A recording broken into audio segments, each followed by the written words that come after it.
السلام عليكم اخواتي، كي دايرين؟ لاباس عليكم؟ كنتمنى انكم تكونوا بصحه جيده وتكون احوالكم طيبه يا ربي.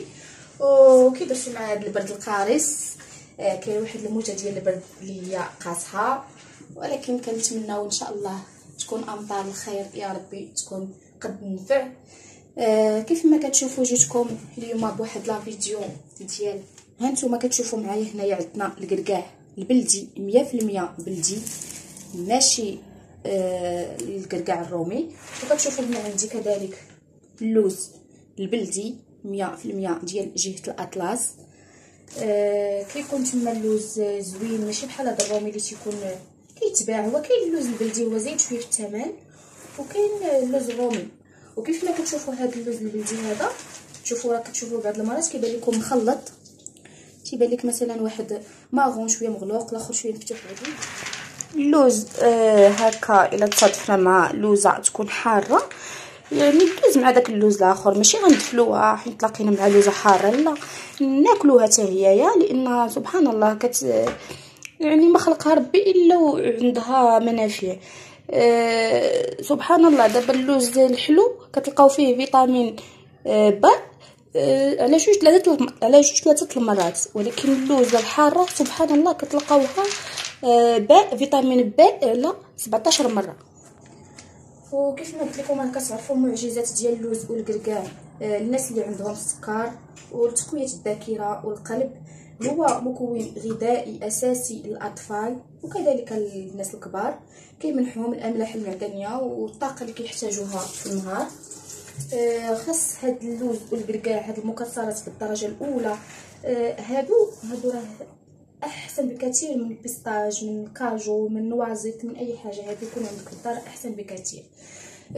نصايبوا بهم السفوف، نعطيوهم هكا لوليداتنا، ندكوهم كاع بحال هكا، نطحنوهم يكونوا هكا منيلين، 2 معالق ولا 3 مزيانين للاطفال. يكونوا وجبه اساسي في الافطار. كيعطي للدراري الصغار واحد القوه النهار كامل. كنصحكم انكم ما تحيدوهمش من الغذاء اليومي ديال الاطفال ديالكم. كما كتشوفوا اخواتي، درنا هنايا الكركاع الفوق واللوز لتحت على عافيه اللي كتكون مهيله. كيف ما كتشوفوا درنا على عافيه مهيله. دوز واحد المده غنطلع هذاك اللوز الفوق ونهبط الكركاع لتحت، يعني ماشي غنقليوهم 100%، وانما غير بحال اللي غندوخوهم واحد شويه باش يطولوا لينا، يعني ما يفسدوش دغيا، يعني ما يكونش فيهم البخوش، ما يتصوفوش، ما تحيد منهم ديك الرطوبه. وديك الساعه ممكن اننا نستعملوا المالح، وممكن اننا نستعملوه الحلو.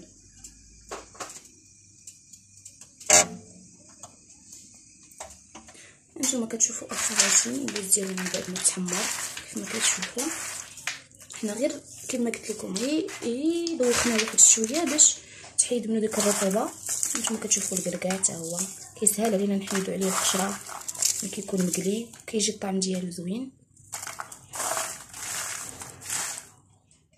من بعد ما كنخلي اخواتي اللوز ديالنا حتى كيبرد تماما، من بعد حمرتو وخليتو لا هو ولا الكركاع حتى يبرد تماما. هذا كنحتفظ به في قنينات اللي تيكونوا زجاجيه بحال هكذا، ما كتوقع عليه حتى شي حاجه. كنديروه في الباب ديال الثلاجه، ما كتوقع عليه حتى شي حاجه، واخا كيطول معانا حتى شي حاجه.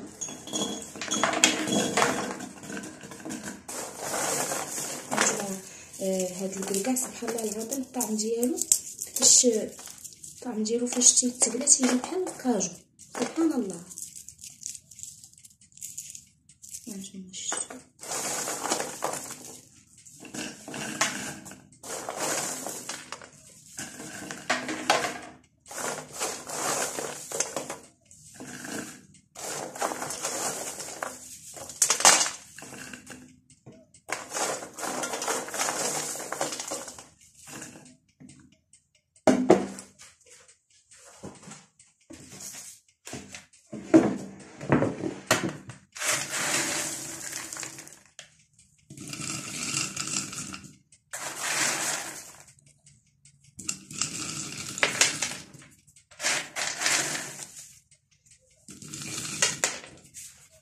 كيف ما كتشوفوا اخواتي من بعد ما عمرت القريعات كنجيو واحد البلاستيكه اللي كتكون نقيه باش كيف ما قلت لكم تحيد منهم داك لاميتي وما يبقاوش لهم الرطوبه، يبقاو ديما مقرمشين في اي وقت بغينا ناكلوهم يبقاو لينا مقرمشين.